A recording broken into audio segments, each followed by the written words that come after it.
everyone, welcome back to our channel. Today we are in the kitchen again and I am going to show you how I clean and organize the refrigerator and freezer.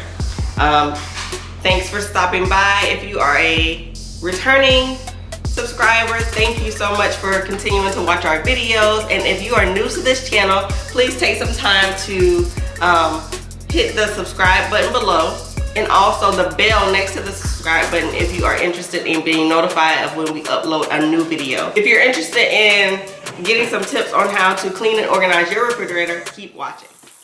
So here's where I just start by running the water and preparing myself for cleaning all my drawers and everything. And I do this first so that I don't have to stop and start.